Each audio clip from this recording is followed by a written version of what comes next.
नमस्कार, देवभूमि के दंगल में आप सभी का स्वागत है। मैं हूं आपके साथ गरिमा वाजपेयी। देवभूमि के दंगल में आज बात करेंगे महिलाओं का मान 50% आरक्षण सम्मान।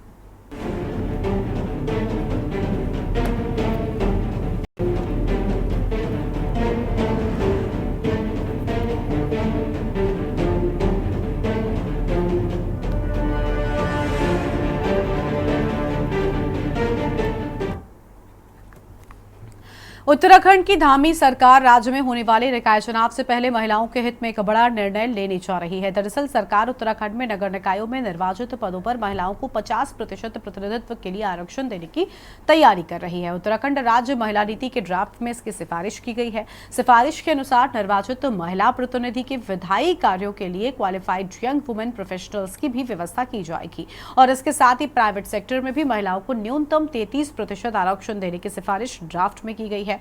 इन सभी सिफारिशों पर मंत्रिमंडल की बैठक में अंतिम निर्णय लिया जाएगा। तो वहीं इस मुद्दे पर राज्य में सियासत गर्मा गई है और कांग्रेस का आरोप है कि सरकार सिर्फ सपने दिखाती है, धरातल पर इसका कोई वास्ता नहीं है।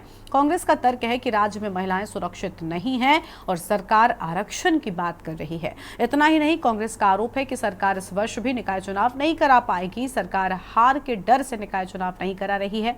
बता दें कि प्रदेश के 100 नगर निकायों का 5 वर्ष का कार्यकाल पिछले साल 2 दिसंबर को ही खत्म हो गया है और वहीं करीब 1 साल बाद भी निकाय चुनाव नहीं हो पाए हैं। हालांकि सरकार से लेकर संगठन तक निकाय चुनाव के लिए पूरी तैयारी का दावा कर रहे हैं। अब सवाल यह है कि आखिर क्यों निकाय चुनाव प्रदेश में साल भर बाद भी अब तक नहीं हुए हैं। क्या धामी सरकार नगर निकायों में महिलाओं को 50% प्रतिनिधित्व के लिए आरक्षण देगी?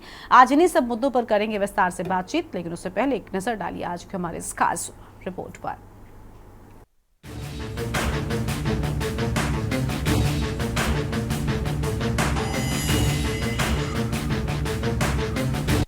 केंद्र की मोदी सरकार के बाद अब धामी सरकार महिलाओं के प्रतिनिधित्व बढ़ाने के लिए बड़ा फैसला लेने जा रही है। धामी सरकार नगर निकायों में निर्वाचित पदों पर महिलाओं को 50% प्रतिनिधित्व के लिए आरक्षण देने की तैयारी कर रही है। उत्तराखंड राज्य महिला नीति के ड्राफ्ट में इसकी सिफारिश की गई है। इसके साथ ही प्राइवेट सेक्टर में भी महिलाओं को न्यूनतम 33% आरक्षण देने की सिफारिश ड्राफ्ट में की गई है। इन सभी सिफारिशों पर मंत्रिमंडल की बैठक में अंतिम निर्णय लिया जाएगा। वहीं इस मुद्दे पर राज्य में सियासत गर्मा गई है। कांग्रेस का आरोप है कि सरकार सिर्फ ये सपने दिखाती है, धरातल पर इसका कोई वास्ता नहीं। महिला नीति को लेकर आज पुनः बैठक की गई है और हम सब की एक कोशिश है कि महिला नीति हमारे उत्तराखंड के परिप्रेक्ष्य में, खासकर हमारी जो उत्तराखंड की महिलाएं हैं और जो खासकर हमारे पहाड़ी और मैदानी क्षेत्र में रहने वाली महिलाएं हैं, उनकी परिस्थितियों को देखते हुए, उनके हितों को देखते हुए किस प्रकार से उनके हित और अधिक सुरक्षित हो सकते हैं, किस प्रकार से महिलाएं और स्वावलंबी हो सकती हैं, किस प्रकार से महिलाएं और शिक्षापरक हो सकती हैं, किस प्रकार से महिलाएं और स्वास्थ्य परक हो सकती हैं, किस प्रकार से महिलाएं स्वरोजगार परक हो सकती हैं। ऐसे महिलाओं को केंद्र बिंदु में रखते हुए संबंधित हमारे जितने 60 विभाग हैं, उन 60 के 60 विभागों में महिलाओं को देखते हुए जेंडर बजटिंग कैसे सुनिश्चित की जाए, उसमें पूरी महिला नीति अपनी बात को कहती है। महिला नीति का ध्येय पूरा यही है कि उत्तराखंड और उत्तराखंड की महिला दोनों बराबर सहभागिता निभाएं उत्तराखंड की बढ़ोतरी के लिए। का केवल ये हर बार का शिगुफा होता है, क्योंकि आप देखिए ना कि आज पंचायतों में अगर 33% आरक्षण किसी ने दिया तो वो स्वर्गीय राजीव गांधी जी ने दिया। उससे एक कदम आगे हम नहीं बढ़ पाए हैं, आज इतने साल हो गए। तो कहीं ना कहीं इनकी मंशा होती तो ये विधानसभाओं में और लोकसभाओं में भी हमें आरक्षण देते, लेकिन वो फिर शक्ति वंदन अधिनियम तो ला दिया, लेकिन वो लॉलीपॉप की तरह, एक गाजर की तरह लटका दिया। वो कब आएगा, कौन से सन में आएगा, ये कोई भाजपाई भी नहीं बता पा रहा है। तो कहीं ना कहीं भारतीय जनता पार्टी की सरकारों का काम ही आंखों में धूल झोंकने का होता है और सिर्फ जनता के आगे गाजर लटकाने का होता है, जुमले देने का होता है। ये उन्हीं जुमलों में से एक है। देखिए, ये जो अभी नगर निकाय चुनावों के चलते जो है महिलाओं के लिए 50% आरक्षण की जो बात कल कही गई है, अभी वो मात्र ड्राफ्ट उसका किया गया है। पहले नगर निकाय में ये आरक्षण 33% था और ग्राम पंचायतों में 50% यह आरक्षण था। क्योंकि ये अभी ड्राफ्ट किया गया है तो मेरा सरकार से अपील भी है कि हवाई बातें ना करें, अपने दल में इस नीति को लागू भी करें। महिलाओं को 50% आरक्षण देने की बात करके ही यदि इन्हें लगता है कि निकाय चुनावों में महिलाओं को ये आकर्षित कर पाएंगे, उनके वोट को अपने दल के लिए आकर्षित कर पाएंगे, तो मेरा स्पष्ट ये कहना है कि जिस प्रकार की घोषणाएं आप कर रहे हैं उस प्रकार की घोषणाओं को लागू भी किया जाना चाहिए। तथा आपको बता दें कि उत्तराखंड राज्य महिला नीति ड्राफ्ट अभी शुरुआती स्तर पर है। उत्तराखंड राज्य स्थापना दिवस के अवसर पर राज्य सरकार इसे लागू करने की घोषणा कर सकती है। वहीं निकायों में महिलाओं के 50% प्रतिनिधित्व के आरक्षण की तैयारी के बीच कांग्रेस का आरोप है कि सरकार राज्य में निकाय चुनाव नहीं करा रही है। आपको बता दें कि प्रदेश के 100 नगर निकायों का 5 वर्ष का कार्यकाल पिछले साल 2 दिसंबर 2023 को खत्म होने के बाद इन्हें प्रशासकों के हवाले कर दिया गया था। बावजूद इसके साल भर बाद भी धामी सरकार निकाय चुनाव नहीं करा पाई। हालांकि सरकार से लेकर संगठन तक निकाय चुनाव के लिए पूरी तैयारी का दावा कर रही है। भारतीय जनता पार्टी निकाय चुनाव को लेकर के पूरी तरह से तैयार है और जैसे ही राज्य चुनाव आयोग के द्वारा कार्यक्रम की घोषणा की जाएगी, हम लोग उसी शेड्यूल के अनुसार, उसी क्रम के अनुसार अपनी तैयारियां करेंगे और हम हर समय चुनाव के लिए तैयार हैं। धन्यवाद। देखिए, असली बात यह है कि भारतीय जनता पार्टी निकाय चुनाव करवाना ही नहीं चाहती, सरकार चुनाव करवाना ही नहीं चाहती, इसीलिए बार बार तारीख पे तारीख दे रही है। इतना लंबा समय हो गया है, आप मतलब जो 73वां और 74वां संशोधन संविधान का है उसका आप खुलेआम उल्लंघन कर रहे हैं। व्यवस्था ही नहीं है ऐसी, कोई ऐसे हालात राज्य के अंदर क्या है कि आप चुनाव ही नहीं करवा पा रहे हैं।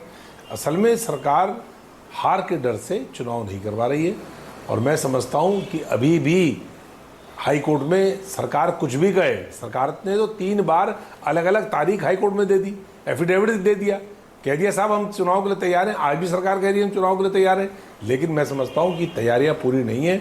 सरकार की मंशा चुनाव कराने की नहीं है। मुझको नहीं लगता कि दिसंबर में सरकार निकाय के चुनाव कराएगी, ये और आगे टालेगी जब तक ये पूरी तरह से मुतमईन ना हो जाए कि हम जीत रहे हैं। और अब जीतने का सवाल ही नहीं है, अब तो हार का सिलसिला शुरू होना है इनका। देखिए, उत्तराखंड महिलाओं ने बनाया था और पूरे उत्तराखंड को बनाने में जो अहम भूमिका महिलाओं की रही है, मुझे लगता है कि उनका सपना साकार होने जा रहा है। जिस प्रदेश का सपना महिलाओं ने देखा था वो पूरा करने का काम पुष्कर सिंह धामी जी कर रहे हैं। जिस तरीके से महिलाओं को आगे बढ़ाने के लिए हमेशा कोई ना कोई ऐसे ऐतिहासिक निर्णय लेने का काम सरकार करती है, मुझे लगता है कि हमें उसका जो है धन्यवाद भी करना चाहिए और बधाई भी देनी चाहिए। और हमारी मातृशक्ति को आगे बढ़ाने के लिए जिस प्रकार से उन्होंने पहले नगर पंचायतों में 50% आरक्षण देकर के महिलाओं को सशक्त करने का काम किया था, उसी प्रकार से अब नगर निकाय में भी 50% की जो सिफारिश पुष्कर सिंह धामी जी इस समय महिलाओं के लिए कर रहे हैं, तो आने वाले समय में जब चुनाव होगा तो महिलाएं 50% हर नगर निगम में बैठी हुई आपको नजर आएंगी। तो मुझे लगता है कि ये महिलाओं को और भी ज़्यादा सशक्त बनाने वाला एक कारगर सपना होगा जो पूरा होगा। कुल मिलाकर राज्य में निकाय चुनाव से पहले धामी सरकार महिलाओं के हित में एक बड़ा निर्णय ले सकती है। सरकार की कोशिश है कि महिला सशक्तिकरण की दिशा में कार्य किया जाए। हालांकि अब सवाल यह है कि क्या राज्य सरकार राज्य महिला नीति में की गई सिफारिशों को लागू करेगी? आखिर क्यों निकाय चुनाव प्रदेश में साल भर बाद भी अब तक नहीं हुए? Uttarakhand desk report.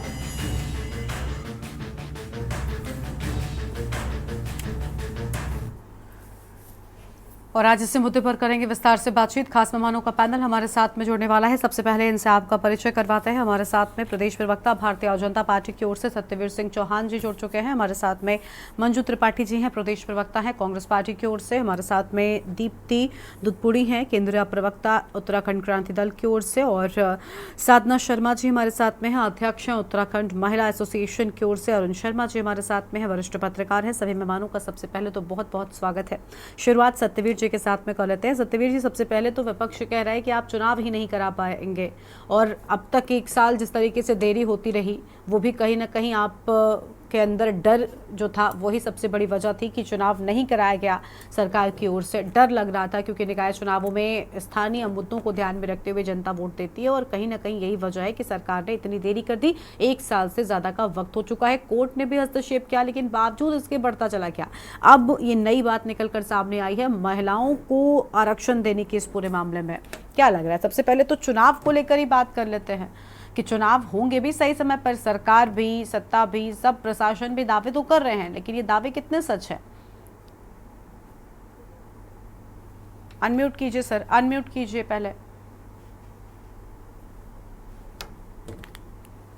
गरिमा जी, कांग्रेस की अज्ञानता पे मैं क्या बोलूं, ये खुद भी अपने आप को थोड़ा सा ऐसा लगता है कि कांग्रेस कितनी अज्ञानता में चली गई है। चुनाव कराना किसी सरकार का काम नहीं होता है। चुनाव कराना इलेक्शन कमीशन का होता है, नेशनल इलेक्शन कमीशन और स्टेट इलेक्शन कमीशन। इनके भी कार्य आवंटित है, जैसे राज्य सरकारों के और केंद्र सरकार के कार्य आवंटित है। उनके क्षेत्राधिकार भी आवंटित है, कौन किसका क्या अधिकार है, किसका क्या अधिकार नहीं है। नेशनल जो इलेक्शंस होते हैं, चाहे विधानसभा के इलेक्शंस होते हैं, चाहे लोकसभा या राज्यसभा के जो इलेक्शन होते हैं, उसको कंडक्ट कराती है नेशनल इलेक्शन कमीशन। जो स्टेट बॉडीज के जो इलेक्शन होते हैं, पंचायत के, नगर निगम के, नगर निकाय के और अन्य जो इलेक्शन होते हैं, वो कंडक्ट कराती है स्टेट इलेक्शन कमीशन। सरकार का रोल इसमें केवल इतना ये होता है कि भाई उसको इलेक्शन कमीशन सरकार को ये भेजता है कि हमें ये रिक्वायरमेंट है, रिक्वायरमेंट इन द सेंस कि भाई हमें ये पोलिंग बूथ इस प्रकार का है, इसकी संरचना इस प्रकार की है, ये सेंसिटिव है कि सेंसिटिव नहीं है, वहां पे फोर्स की आवश्यकता है कि नहीं आवश्यकता है, कितने कर्मचारी चाहिए, कितने कर्मचारी नहीं चाहिए, इसकी रिक्वायरमेंट वो सरकार को भेजता है और बजटीय व्यवस्था के लिए वो सरकार को बोलता है। सरकार उसमें अपना इस दिशा में आगे काम करती है। इलेक्शन को कंडक्ट कराना, इलेक्शन का प्रोसेस को फुलफिल करना, वो इलेक्शन कमीशन का काम होता है। ये कम से कम कांग्रेस के उन प्रवक्ताओं और नेताओं को समझना चाहिए कि भाई ये प्रक्रिया क्या है। उसके बाद किसी प्रकार के प्रश्नों पे उनको मीडिया के सामने आना चाहिए। और विषय आपने कहा कि महिलाओं से संबंधित आपने कहा कि महिलाओं के लिए अब आरक्षण की व्यवस्था की बात कर रही है। गरिमा जी, मुझे ये कहते हुए बड़ी प्रसन्नता और सुखद भी लगता है कि जब भारतीय जनता पार्टी ने सत्ता से बाहर रही हो या सत्ता में रही हो, उन्होंने हमेशा महिला सशक्तिकरण के लिए और समृद्धि के लिए और उनकी आर्थिक स्थिति के लिए मजबूत करने के लिए एक मुझे लगता है जिस प्रकार के क्रांतिकारी बदलाव किए हैं, किसी भी सरकार ने इस प्रकार के काम नहीं किए। एक पार्टी में तो खासकर की उस पार्टी की नेता प्रधानमंत्री भी रही है, मगर मुझे इनके प्रवक्ता, कांग्रेस के प्रवक्ता यहाँ ज्यादा वो बताएंगे कि वो कि उनके समय पे महिलाओं के लिए बता दे कि किसी प्रकार की योजना भी बनाई हो।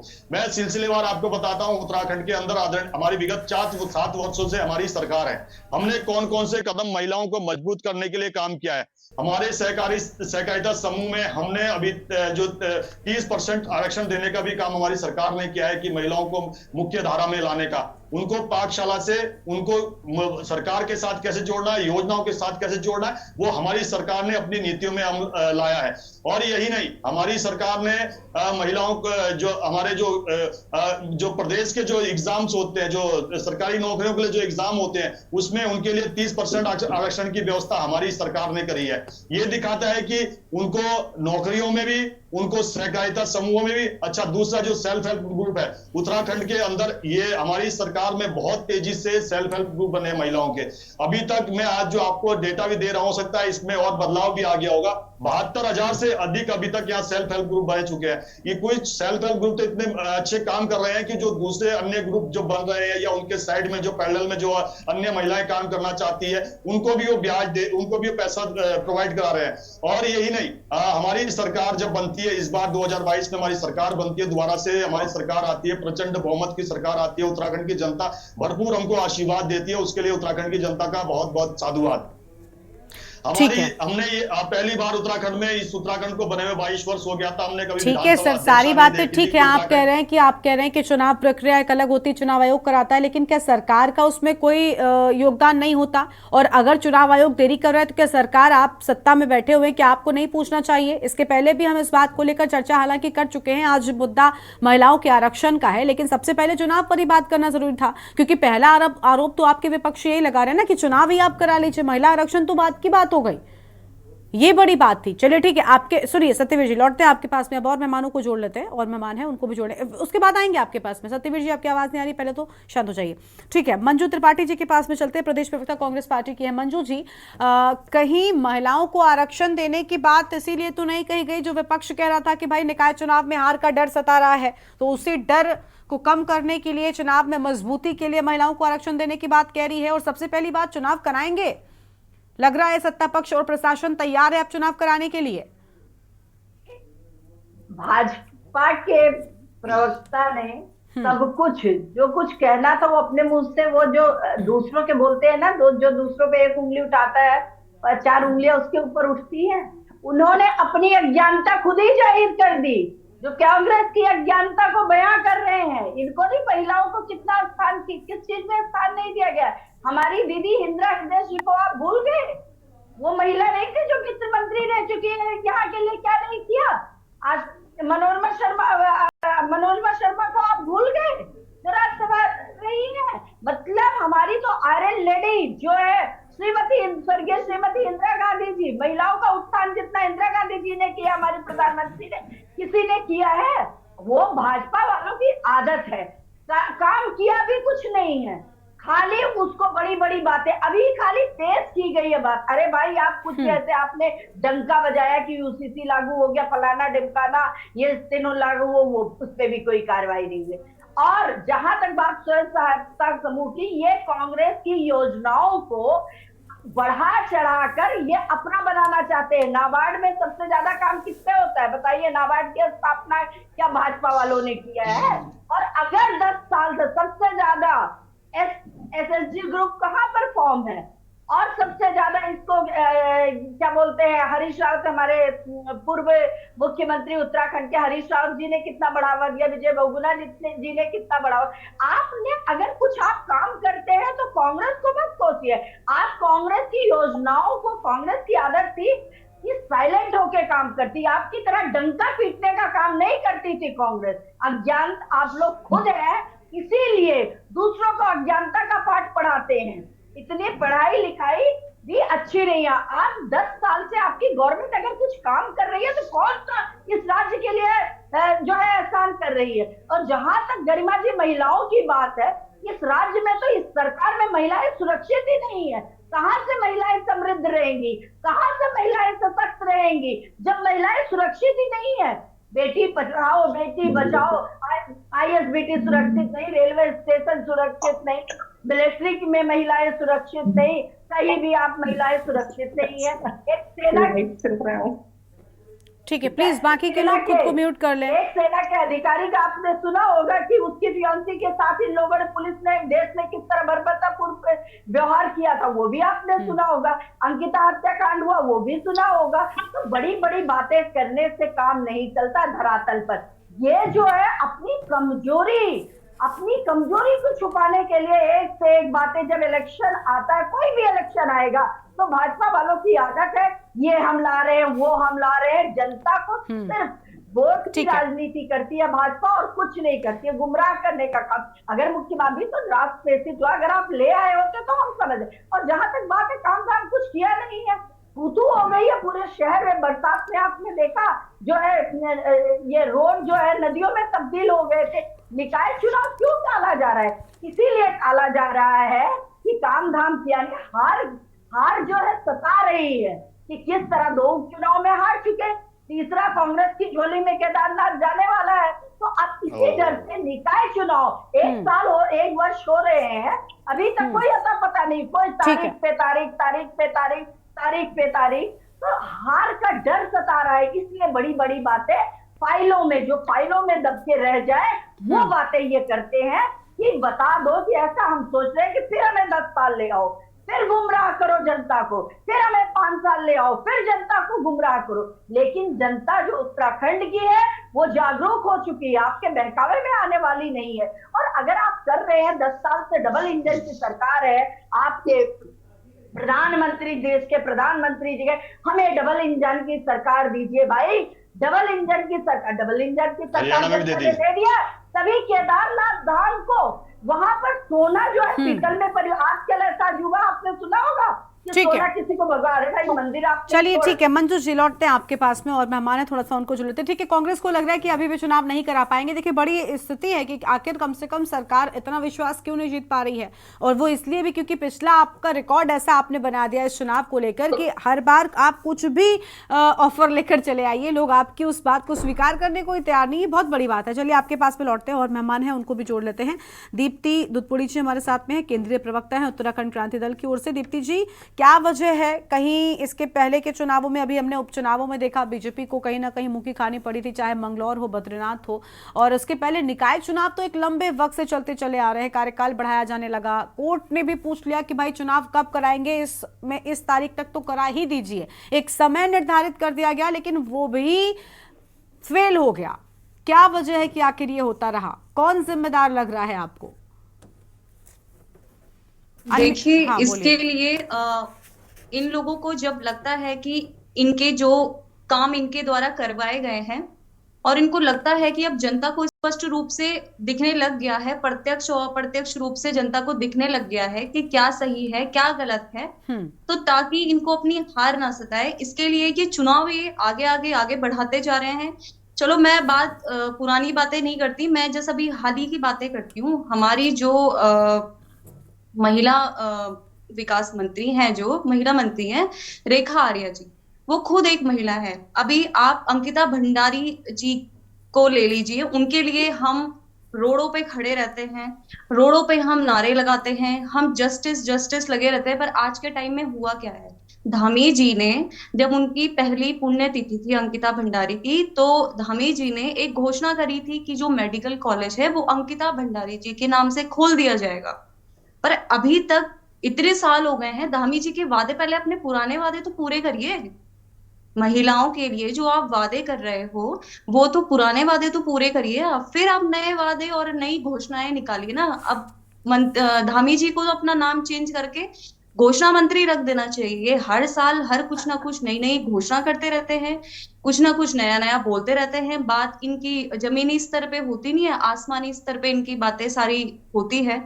महिला उत्तराखंड को देवभूमि बोला जाता है, बट हमारी देवभूमि में महिलाएं बिल्कुल भी सुरक्षित नहीं है। आप देहरादून का केस ले लीजिए, ऋषिकेश का ले लीजिए, चाहे आप बाहर का ले लीजिए, कहीं भी लड़की 5 या 6 बजे के बाद अकेले नहीं निकल सकती है। मैं खुद वर्किंग वूमेन हूँ, मैं खुद शाम को जब निकलती हूँ तो मुझे खुद अनसेफ फील होता है। तो ना इसके लिए कोई व्यवस्था की गई है, बहुत सी चीजें हैं। तो धामी जी को जो महिलाओं के लिए जो ये योजनाएं निकाल रहे, तो पहले अपनी पुरानी योजनाओं पे काम करिए और उसके बाद आप नई घोषणा कीजिए। ठीक है, चलिए आपके पास में लौटेंगे। देखिए सबसे पहली बात तो आपने महिलाओं की सुरक्षा को लेकर ये बहुत बड़ा सवाल खड़ा कर दिया, जो अपने आप में बहुत बड़ी चीज़ है। उत्तराखंड में भी जिस तरीके से महिलाओं के साथ में घटनाएं होती रही, उसके बाद कई सारे सवाल उठे हैं। इस पर और विस्तार से बातचीत करेंगे। साधना शर्मा जी के पास में जाएंगे, उत्तराखंड महिला एसोसिएशन की वो अध्यक्ष है, लेकिन उससे पहले देवभूमि के दंगल में एक छोटे से ब्रेक के लिए यहाँ पर रुकते हैं, जल्द लौटते हैं।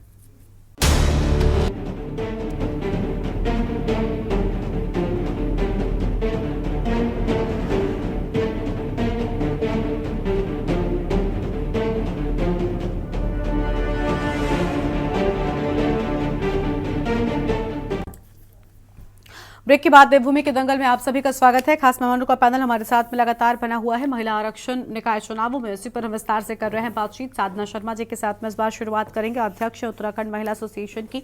बहुत स्वागत मैम के न्यूज इंडिया पर। साधना जी, पहले तो चुनाव के लिहाज से अगर हम बात करें तो ये एक अलग मुद्दा है कि आखिर इतने वक्त तक चुनाव क्यों नहीं हुआ, लेकिन अब इसी चुनाव में महिलाओं को आरक्षण की बात सामने आई है। और बड़ी बात यह कि आप इसे किस नज़र से देख ली है? वाकई में ये महिलाओं को सम्मान देने के लिए है, महिलाओं के सशक्तिकरण के लिए है, या फिर सिर्फ और सिर्फ राजनीतिक लिहाज से चुनाव में फायदा मिले, आधी आबादी का सपोर्ट मिल जाए, इस लिहाज से कदम उठाया गया है?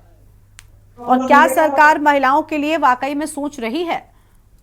देखिए बहुत अच्छी बात है अगर ऐसी सोच बीजेपी रख रही है या मुख्यमंत्री रख रहे हैं महिला नीति के अंतर्गत। देखिए जब ये राज्य महिलाओं के बल पे मिला है तो आवश्यकता है महिलाओं को ज्यादा से ज्यादा अधिकार मिलने चाहिए, महिलाओं को पद मिलने चाहिए, लेकिन महिलाओं को कुछ मिला ही नहीं है अभी तक। महिला हमेशा आंदोलन कर रही थी और आंदोलन ही कर रही है आज भी। बहुत आवश्यकता है कि महिलाओं को इसमें 50% आरक्षण मिलता है तो महिलाओं को बहुत फायदा होगा और एक महिलाओं को सम्मान भी मिलेगा। और इतने सारे जो काम होते हैं नगर निगम में, नगर पालिका में, जो महिलाएं ही ज्यादा अच्छे से कर सकती हैं क्योंकि उनका मैनेजमेंट बहुत अच्छा है। तो और पुरुषों की भी थोड़ी सी सहानुभूति महिला के प्रति रहेगी, ज्यादा आंदोलन नहीं होंगे, जो बातें वो प्यार से समझाई जा सकेगी। तो मुझे ऐसा लगता है कि ये एक बहुत बड़ा सम्मान होगा महिलाओं के प्रति अगर ये ऐसा होता है तो। क्योंकि इलेक्शन भी नहीं हुआ अभी तक, इलेक्शन होना चाहिए था, 1 साल होने को जा रहा है। स्ट्रीट लाइटें खराब पड़ी हैं नगर निगम में, सारी अधिकारी सुनते नहीं है, कहे तो सारी बार ब्यूरोक्रेट्स सुनते जरूर है पर करते कुछ नहीं है। बहुत सारे काम ऐसे चल रहे हैं कि जो नहीं हो रहे हैं, कि स्ट्रीट लाइटें सारी खराब पड़ी हैं या स्ट्रीट लाइटें चोरी हो गई हैं, कोई कहने वाला नहीं है वहां पे। तो इसलिए बहुत आवश्यकता है कि इलेक्शन नगर निगम के, ये नगर पालिका के स्थानीय निकाय चुनाव जल्द से जल्द होनी चाहिए, जिससे जनता को फायदा हो और जनता के सारे जो कठिनाई है सारे। ठीक है, तो चुनावों की बात हो गई मैम। महिलाओं के लिए क्या सरकार, आपको लग रहा है कि उनके सशक्तिकरण के लिए क्या हो रहा है? महिलाओं को मजबूती मिल रही है क्या? बात है, अगर ऐसा होता है तो बहुत बड़ा सम्मान होगा महिलाओं के लिए, क्योंकि महिला अच्छा मैनेजमेंट करती है, महिला अच्छा काम करती है।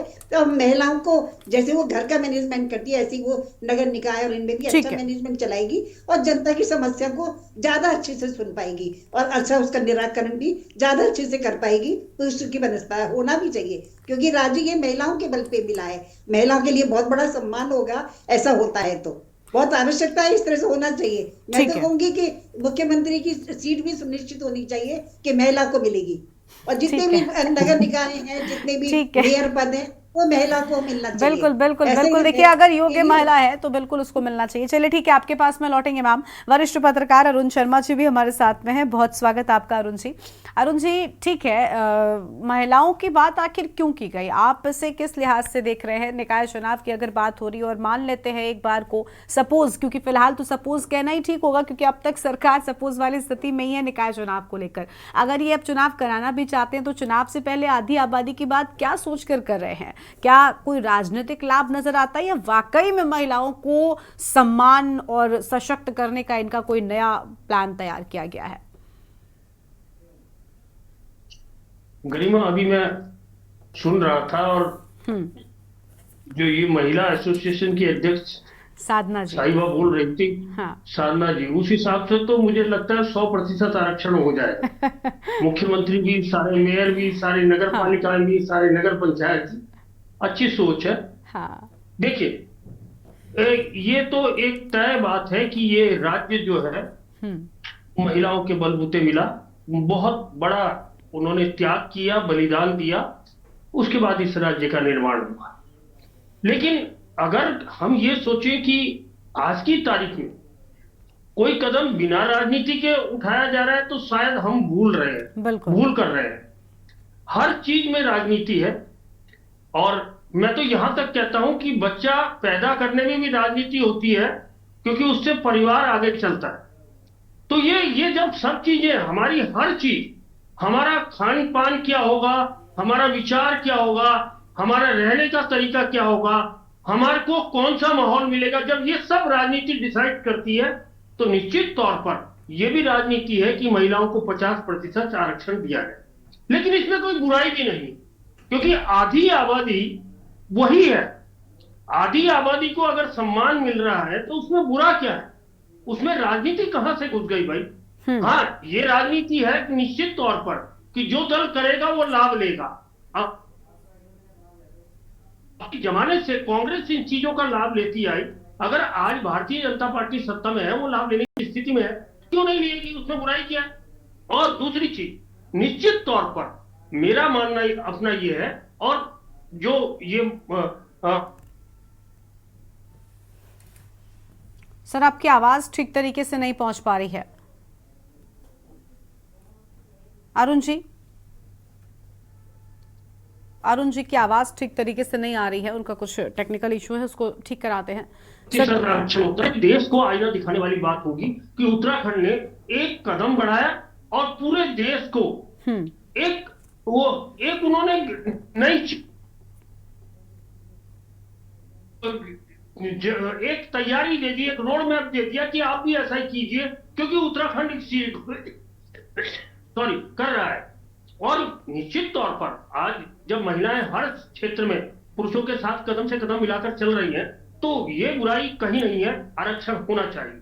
दूसरी चीज, अगर ये नियम अभी आ जाता है तो निश्चित तौर पर आने वाले समय में, जो आप कह रही थी सपोज करिए, तो सपोज ये है कि आने वाले समय में जब भी नगर निकायों के चुनाव होंगे उसमें ये आरक्षण लागू होगा, और निश्चित तौर पर तब महिलाएं घरों से निकल कर आएंगी। जो महिलाएं आज किसी कारण से पुरुषों के वर्चस्व वाले समाज में दबी कुचली है, कहीं ना कहीं उनको भी आवाज मिलेगी, वो निकल के आएंगी और राजनीति में दमखम के साथ सामने आएंगी, मैदान में जमेंगी, और पता लगेगा तब कि उनमें कितना दम है और कितनी योग्यता है। निश्चित तौर पर ये योग्यता वाला जो पैमाना है ये समय डिसाइड करता है। आने वाले समय में वो अपने को कितना साबित करेंगी ये आने वाला समय ही बताएगा। बिल्कुल, देखिए वो तो आरक्षण होना एक अलग चीज है, अब वो एक अलग बात है कि देखिए अगर योग्यता है तो चाहे महिला हो या पुरुष हो, आरक्षण एक अलग चीज है, लेकिन उससे उस हद तक समर्थन भी मिलना चाहिए। लेकिन सबसे बड़ी बात राजनीतिक लिहाज से, क्योंकि हम चर्चा कर रहे हैं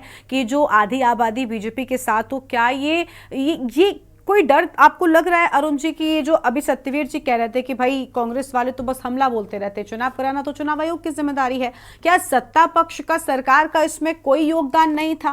क्या सरकार की कोई जिम्मेदारी नहीं बनती कि विकास के कार्य जो रुक रहे होंगे, 1 साल से ज्यादा का वक्त हो गया है, इसमें इंटरफेयर करे? बिल्कुल करना चाहिए, देखिए है ना, वो जिम्मेदारी भी तो है। हमारा जो लोकल प्रतिनिधि होगा वो जिम्मेदार होता है, वो जवाबदेह होता है। लेकिन चुनाव नहीं होंगे तो कितने लोग ऐसे हैं जो जाकर वहां नगर पालिका के ईओ को पकड़ेंगे या नगर पंचायत के ईओ को पकड़ेंगे या नगर निगम के एमएलए को पकड़ेंगे। हर किसी की पकड़ वहां तक संभव नहीं होती, लेकिन अपना जनप्रतिनिधि होता है तो वो पकड़ा ही होता है। एक वार्ड का मेंबर होता है, पार्षद होता है, सभासद होता है, तो वो एक वार्ड का मेंबर है। आम आदमी का उससे सीधे सीधे वास्ता होता है और वो भी जिम्मेदार होता है आम आदमी के प्रति, उस वार्ड के लोगों के प्रति। और तभी आप देखिए जब जब चुनावा, ये नगर निगम होगा, चुनावा ये चुने गए प्रतिनिधि होंगे तो निश्चित तौर पर वो ज्यादा काम करते हैं, क्योंकि उनको समस्याओं का ज्यादा अच्छे तरीके से पता होता है और हर आदमी उनको पकड़ सकता है, उनसे अपने काम करा सकता है। जी गरिमा। ठीक है, चलिए ठीक है, आपके पास में लौटेंगे। सत्यवीर जी के पास एक बार फिर से आते हैं। सत्यवीर जी, राजनीतिक फायदे के लिहाज से ही ये कदम उठाया गया, हालांकि कुछ महिलाएं हैं, साधना जी ने बड़ा समर्थन किया आपके इस कदम का कि चलिए कोई आपकी मंशा कुछ भी रही हो, कुल मिलाकर महिलाओं को अगर आप आरक्षण दे रहे हैं तो कहीं ना कहीं उनके लिए एक मजबूत बात है। ठीक बात है, हम उस पर भी थोड़ा आगे बढ़ जाते हैं, उसको लाइटली अगर ले लें। सबसे पहले तो चुनाव की बात आ रही है ना, अभी भी मंजू जी यही कह रही है कि चुनाव अभी भी साफ नजर स्पष्ट नहीं आ रहा है कि बीजेपी कराने को तैयार है। देखिए गरिमा जी, इन्होंने कहा कि भारतीय जनता पार्टी चुनाव नहीं कराना चाहती। मैंने स्पष्ट कर दिया कि मैं किसी की अज्ञानता पे इतना प्रकाश नहीं डालना चाहता कि वो प्रकाश को भी ना देख पाए फिर। हाँ। और विषय रहा चुनाव का भी, आपने कह रहे कि वैसे तो मैं आपसे भी थोड़ा सा मुझे नाराजगी है, उसको आप अन्यथा ना लीजिएगा। आपने कहा कि हम मंगलौर हारे, बद्रीनाथ हारे, हमारे मुताबिक चुनाव के परिणाम नहीं रहे। उससे पहले 3 उपचुनाव रहे, बागेश्वर का उपचुनाव हुआ और गोपेश्वर का उपचुनाव हुआ और चंपावत का उपचुनाव हुआ। उसके परिणाम तो इस प्रकार के रहे कि कांग्रेस की हताशा आज तक बनी हुई है कि विधानसभा में छोड़ो, अरे चलो ये सब तो ठीक है, आप मैंने सिर्फ वही 2 गिनाए थे, बाकी सारे आप सिर्फ कुछ उपचुनावों की बात कर रहे हैं। मैं तो कह रही हूँ विधानसभा, लोकसभा सब आप जीते, लेकिन क्योंकि आप सब जीत रहे थे उस दौरान, अगर आप बद्रीनाथ और मंगलौर हारेंगे तो ये भी बड़ी बात है ना कि इतना डबल इंजन की सरकार होते हुए और इतना अच्छा बहुमत आपको बराबर मिल रहा था, तो शिकायतें कहां पर रह गई? बड़ी बात तो ये है कांग्रेस इस वक्त वर्तमान में जो स्थिति है ना, वो 1 सीट पे जीत रही है, तो हम पूछ रहे हैं कि भाई यहाँ पर आपने क्या गलती कर दी, और रही गलती से आप भी स्वीकारेंगे, तभी आपके हाथ से वो सीटें गई।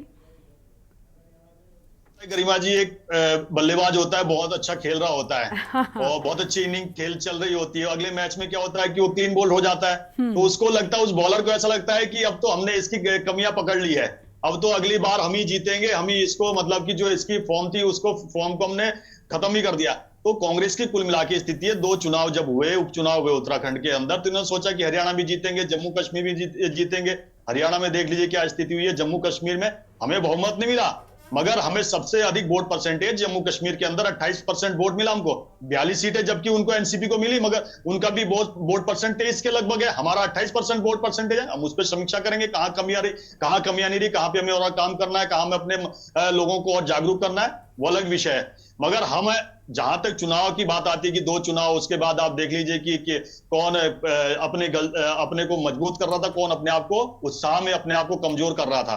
और जहां तक महिलाओं की गरिमाजी बात रही है, बड़ी ईमानदारी से आपको कहना चाहूंगा, जो इस समय दर्शक भी देख रहे हैं उनको भी बताना चाहूंगा, हमारे चाहे विषय महिलाओं का है, महिला चाहे बंगाल की हो, चाहे उत्तराखंड की हो, चाहे कन्याकुमारी की हो, चाहे आपके अरुणाचल प्रदेश की हो, चाहे कश्मीर की हो, महिलाएं हैं, सब एक ही समान है हमारे लिए, समान दृष्टि से हम उनको देखते हैं। मैं एक विषय आपको बताना चाहूंगा कि हमारा ये मौका उड़ाया करते थे जब आदरणीय प्रधानमंत्री मोदी जी ने एक स्कीम को चलाया, बेटी बचाओ बेटी पढ़ाओ अभियान जब चलाया था, तो मुझे ये कहते हुए आपके दर्शकों को और जो यहाँ पे पैनल में बैठे हुए लोगों को बताते हुए इस बात का फक्र होता है कि पिछले बार का जो सेक्स रेशियो का जो अनुपात भी निकला है, पहली बार स्वतंत्र भारत के अंदर लड़कियों का अनुपात लड़कों से अधिक रहा है। 2 राज्य ऐसे, एक हरियाणा और एक राजस्थान, एक से 2 राज्य थे जहां पर की इस अन्य राज्य बड़ी घृणा से देखते थे कि वहां पे जो बच्चियों का जो सेक्स रेशियो बहुत कम है, उसमें बहुत अच्छा सुधार हुआ है। ये जो हम कोई भी कार्य अगर उठाते हैं तो हमारे वैसे भी कांग्रेस जमजात विरोधी है, हमारे कार्य का विरोध करते हैं,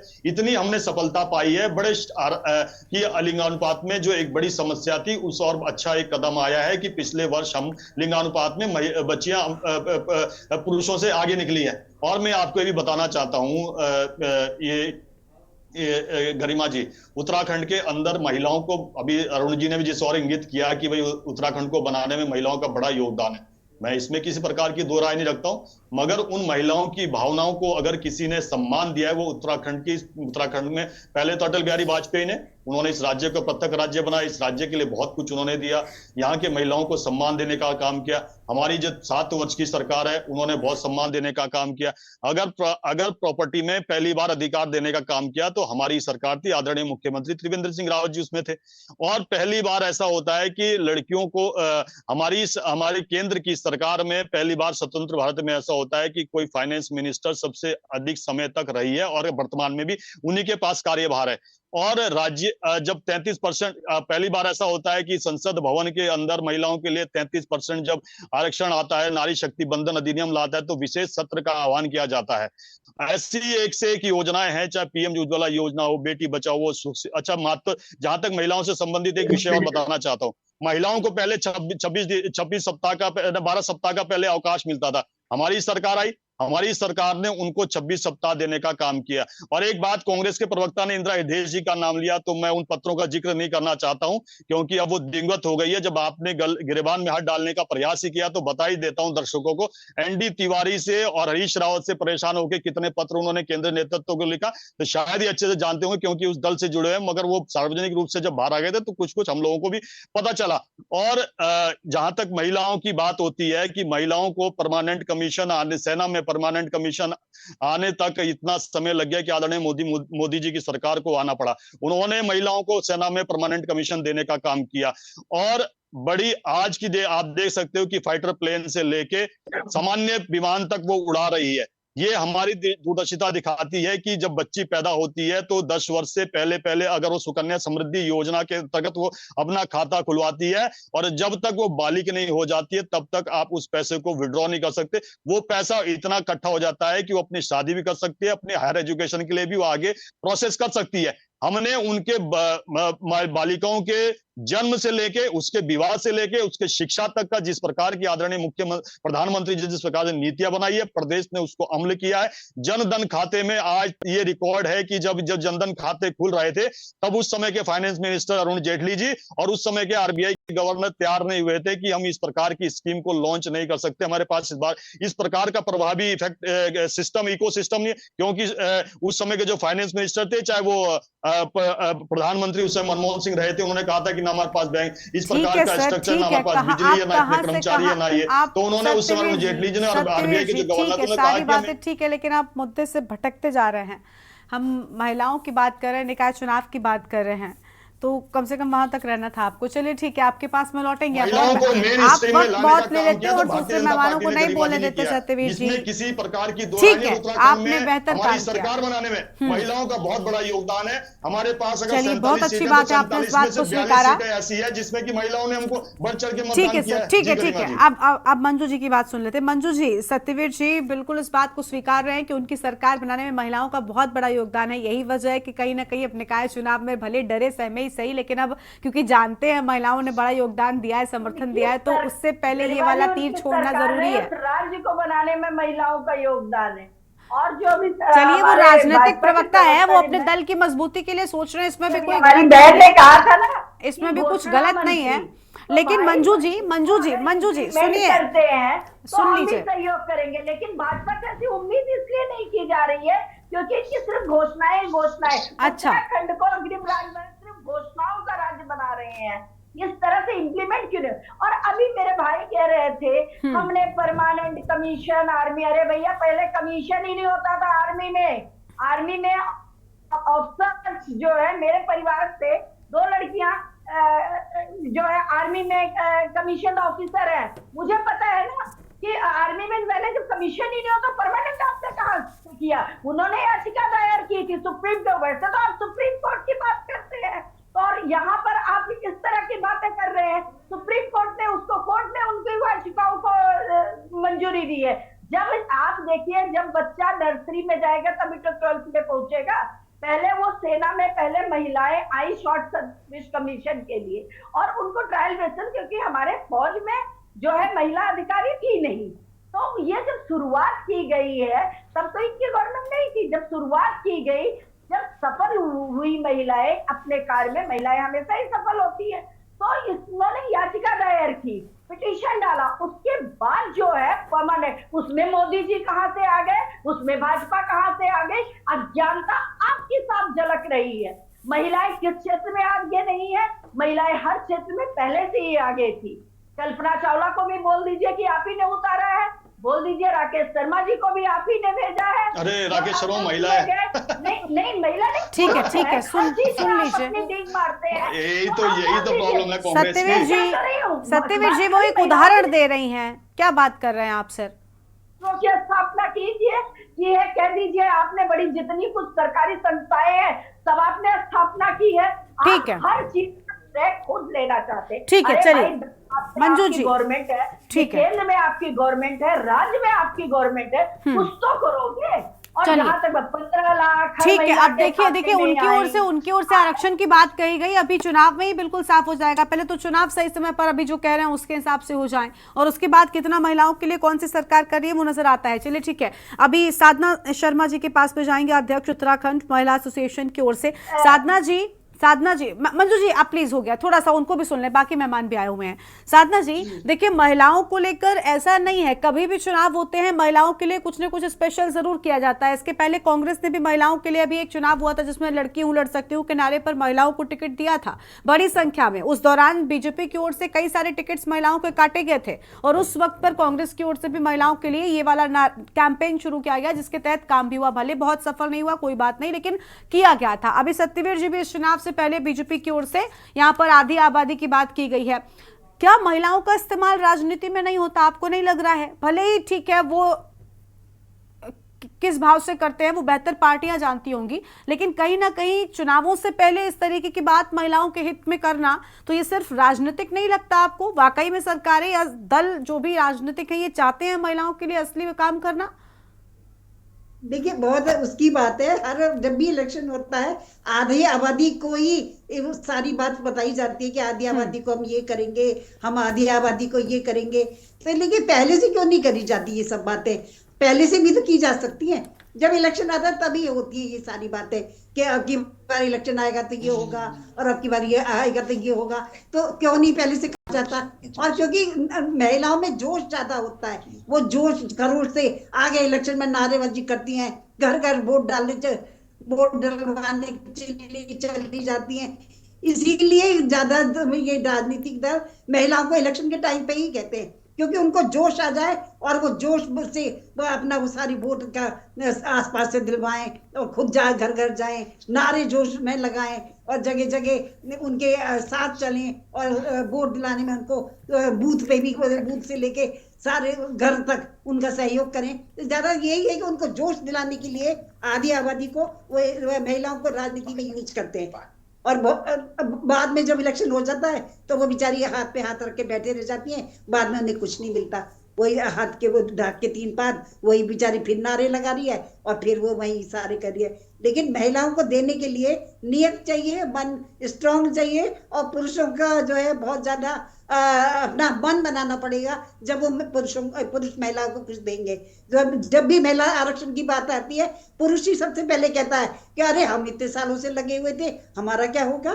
तो हमेशा की ये बात है, आज की बात नहीं है ये। जब भी इलेक्शन होता है तभी कहा जाता है कि महिलाओं को ये दिया जाएगा, महिलाओं को ये दिया जाएगा, 33% आरक्षण दिया जाएगा, महिला नीति आएगी। लेकिन जब इलेक्शन हो जाता है महिला बेचारी अपना जी जान जुटा देती है, घर घर पहुंच जाती है लेकिन वोटों के लिए, घर घर वहाँ जगह बूथों पे पहुंच जाती है खड़े होकर नारे लगाने के लिए और जगह जगह सड़कों पे नारे लगाने के लिए। और इलेक्शन हो जाता है वही ढाक के 3 पाद महिला अपने वहीं चुपचाप बैठ गई और पुरुषों से बस यही कह के रह गए कि तुमको दिया जाएगा।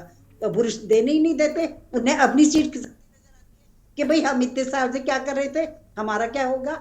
आरक्षण देने ही नहीं देती है महिला। वहीं मैं तो कहती हूँ महिलाओं को अपना एक दल बनाना पड़ेगा।